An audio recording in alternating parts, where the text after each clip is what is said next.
Halo, perkenalkan nama saya Rainatio Laurentius Hutauruk dengan NIM 230403057. Halo, perkenalkan nama saya Christian Bastanta Pinem dengan NIM 230403058. Halo, perkenalkan nama saya Mutia Afifa Usnaidi dengan NIM 230403055. Pernah nggak sih kalian merasa bingung ketika harus memilih? Misalnya, beli motor baru atau beli motor bekas? Atau perusahaan akan lebih baik membangun pabrik sekarang atau membangun pabrik 5 tahun lagi?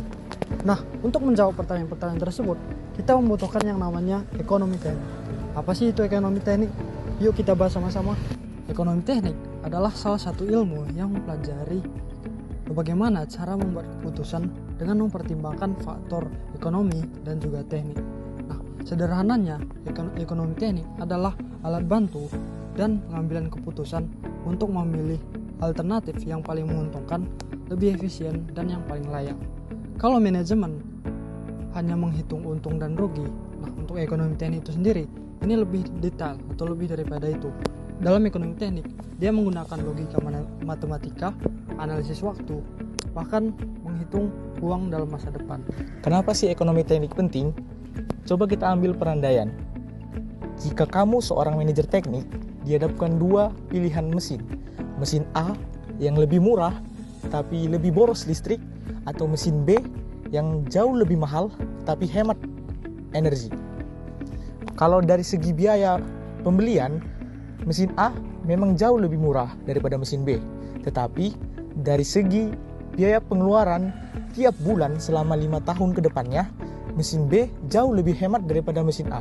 Nah, dari ekonomi teknik kita bisa tahu biaya pengeluaran kita tiap bulan, keuntungan kita seberapa, dan nantinya kita tidak salah langkah untuk kedepannya. Contoh nyata penerapan ekonomi teknik. Kita ambil pemisalan. Misalnya ada perusahaan yang mau membeli mesin baru. Ada dua opsi mesin. Mesin A harga belinya itu 100 juta, tetapi biaya operasionalnya 20 juta per tahun. Mesin B harga belinya itu 150 juta, tetapi biaya operasionalnya 10 juta per tahun. Kalau dipakai dalam 5 tahun ke depannya, mesin mana yang lebih menguntungkan? Kalau misalnya kita lakukan perhitungan dalam ekonomi teknik, kalau misalnya mesin B itu meskipun dia mahal di awal, tetapi dia bisa jauh lebih menguntungkan dalam jangka waktu yang panjang. Nah, ini yang buat ekonomi teknik itu penting.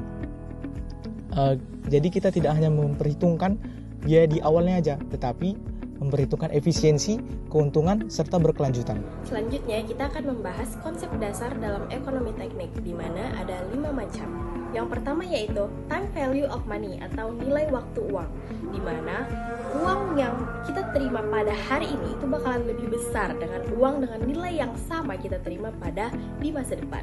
Contohnya, 1 juta yang kita pakai hari ini itu bisa digunakan untuk menabung atau modal usaha dan lain-lain. Namun, jika kita terima uang dengan nilai yang sama yaitu 1 juta di masa depan, maka nilainya akan pasti berkurang. Yang kedua yaitu present worth, di mana ini merupakan cara menghitung suatu nilai investasi jika dihitung dari hari ini. Present worth dapat dihitung dengan rumus sebagai berikut. Contoh, jika kamu ditawari 10 juta tapi cair 3 tahun lagi, nah berapa sih nilainya itu sekarang? Dengan rumus tersebut, jika dikenakan bunga 10% per tahun, maka 10 juta pada 3 tahun yang akan datang adalah 7,5 juta pada hari ini. Yang ketiga yaitu future worth atau nilai masa depan. Ini merupakan kebalikan dari present worth yang tadi telah dijelaskan. Contoh, jika kamu menabung 5 juta sekarang ini di bank selama 4 tahun dengan nilai bunga sebanyak 8%, maka berapa sih 4 tahun yang akan datang? Kita dapat menghitung tersebut dengan rumus sebagai berikut.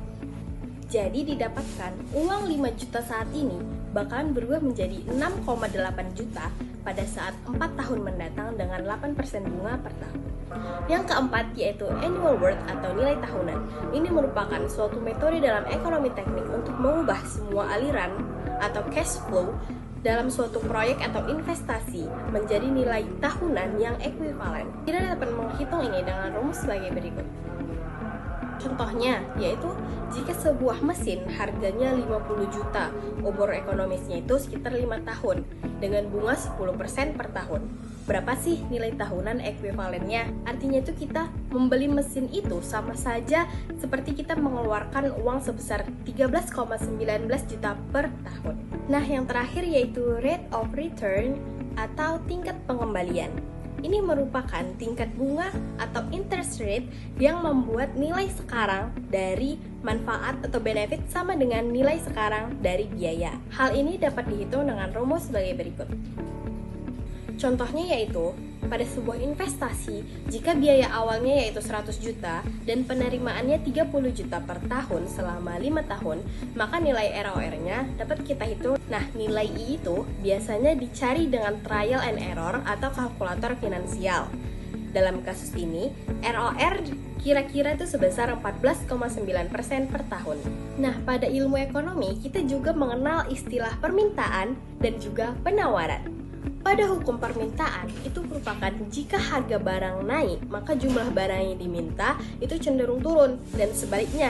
Contohnya pada permintaan yaitu saat harga beras 10.000 per kilo, maka masyarakat pun akan membeli banyak, misalnya 20 kilo per rumah tangga. Namun, jika harga berasnya itu naik menjadi 12.000 per kilo, maka masyarakat tuh akan mengurangi pembelian menjadi misalnya 15 kilo per rumah tangga.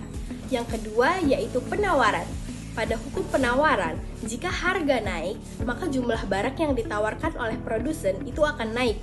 Namun, jika harga turun, maka jumlah barang yang ditawarkan itu juga akan turun. Contoh penawaran yaitu, saat harga beras 8.000 per kilo, maka petani itu enggan menjual banyak, misalnya cuma menjual 5 kilo.